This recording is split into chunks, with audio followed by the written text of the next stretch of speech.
Now, as reported earlier, few heard of him a year ago, and now he is set to become president.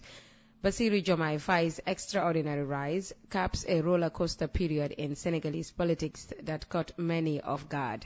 Months in jail alongside his ally and kingmaker Ousmane Sonko ended suddenly, with the pair released the week before the presidential election.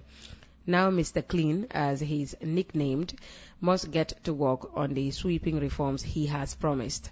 And Coffee Time commentator Alhaji Barrow hopes he can maintain his spotless image and deliver as Commander-in-Chief. I join other Africans in congratulating Senegal's new president-elect, Bassirou Diomaye Faye. It was a long and difficult journey to the presidency for Mr. Faye and his comrades in PASTEF, but they have finally arrived. I am sure the road ahead will be just as challenging, but I am confident that if anyone can beat the odds, it is the very resilient people of Senegal.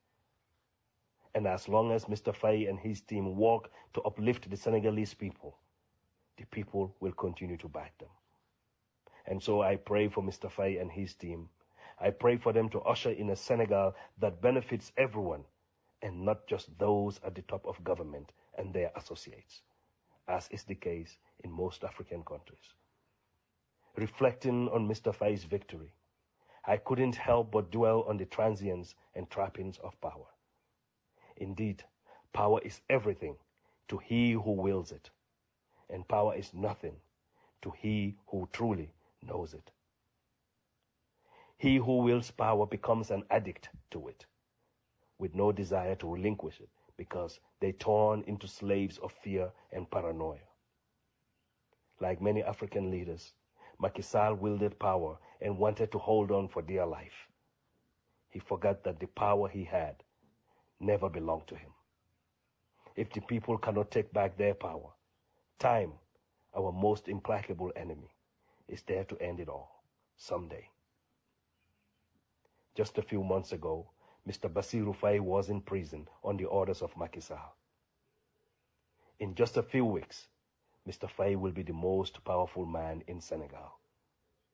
Even if Mr. Faye chooses not to retaliate for what Macky and his government did to members of PASTEF, I am sure there will be many in the Macky Sall circle who will be constantly on edge, wondering if they will be called to account for their actions.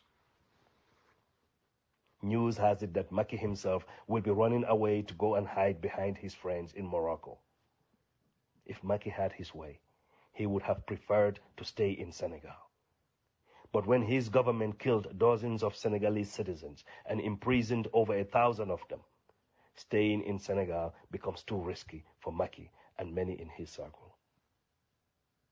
The lesson in all of this is for people to know that no one holds power forever, that power belongs to no leader, that when you have power, you must be mindful to never feel too powerful. Ask Yaya Jammeh, who is on a 7-year vacation in a foreign land, unable to come to the land he claimed belonged to him. No one with power should think like Napoleon Bonaparte, who is quoted as saying that power is my mistress. I have worked too hard at her conquest to allow anyone to take her away from me. The popular saying is that absolute power corrupts absolutely. However, George Bernard Shaw holds that power does not corrupt men. Fools, however, if they get into a position of power, corrupt power. I pray that Mr. Faye never becomes one of those who corrupts power, for the people of Senegal deserve better.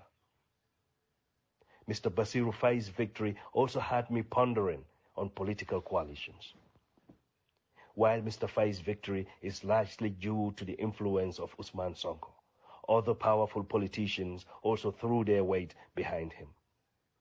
And for the sake of the people of Senegal, I hope those who helped propel Mr. Faye to the presidency didn't do so just so they could get a free ride on the backs of the Senegalese people.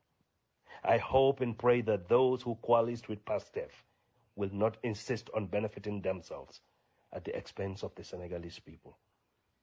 I hope and pray that the coalition partners do not divide up ministerial positions because they think it is their rightful time to eat off of the national cake.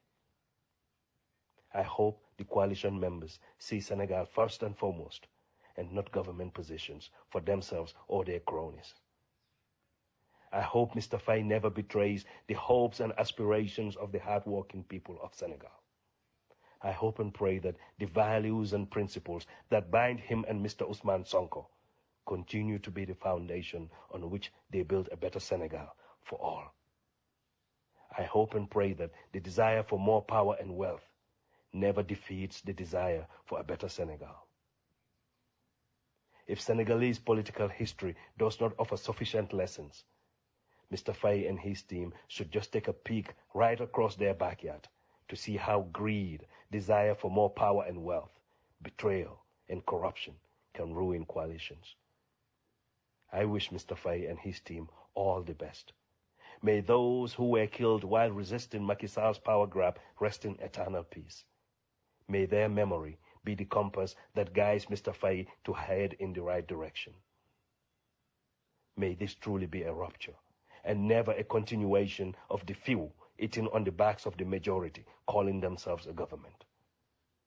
Congratulations to the great people of Senegal. Achalen, Sikaw, Sikanam rek. The thoughts of Alhaji Barrow on the Senegalese elections.